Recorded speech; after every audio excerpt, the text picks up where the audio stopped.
नमस्कार लाडक्या बहिणींनो, बघा ज्या लाडक्या बहिणींना पाठीमागचे 3 हप्ते रोखलेले असतील, मार्च, एप्रिल, मे म्हणा, त्यानंतर हे जे 3 महिन्याचे हप्ते आहेत त्यांना काय होणार आहे, एकत्रित 4,500 म्हणजे 4500 रुपये काय होणार आहेत त्यांच्या खात्यावर जमा होणार आहेत.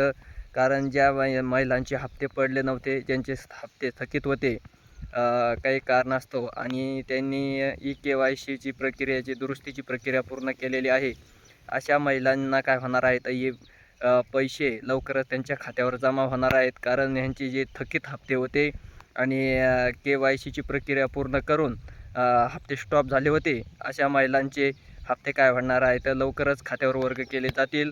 कारण त्यांचे फॉर्म वगैरे काय झालेले आहेत, आता अप्रूव्हल झालेले आहेत आणि अप्रूव्हल झाल्यामुळं मग काय होणार आहेत, जे पात्रता निकषामध्ये महिला बसतात अशा महिलांच्या खात्यावर काय होणार आहेत, येत्या काही दिवसामध्ये पैसे पडण्याची कार्यवाही प्रक्रिया काय होणार आहे, सुरुवात होणार आहे. कारण जे पात्रता निकषामध्ये बसत होते आणि ज्यांचे हप्ते स्टॉप झाले होते, KYCची प्रक्रिया हे पूर्ण केली होती, अशा महिलांचे काय झालेले आहेत, फॉर्म अप्रूव्हल परत केलेले आहेत आणि लवकरच हे जे पैसे आहेत 3 हप्ते एकत्रित त्यांच्या खात्यावर काय होणार आहेत, मार्च, एप्रिल आणि हे जे मेचे हप्ते आहेत लवकरच जमा केले जातील. ज्यांचे स्टॉप आहेत त्यांचे आणि ज्यांचे रेग्युलरमध्ये चालू आहेत, ज्यांना महिन्याला काय होतं जातो हप्ता पडला जातो, अशा महिलांना काय होणार आहे, चालू महिन्याचा हप्ता पडेल.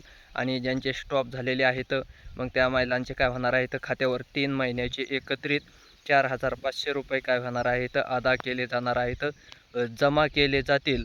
कारण स्टॉप झालेले हप्ते परत काय केलेले आहेत, फॉर्म अप्रूव्हल करून टाकण्याची प्रक्रिया कार्यवाही काय केलेली आहे, शासनाने चालू केलेली आहे. धन्यवाद.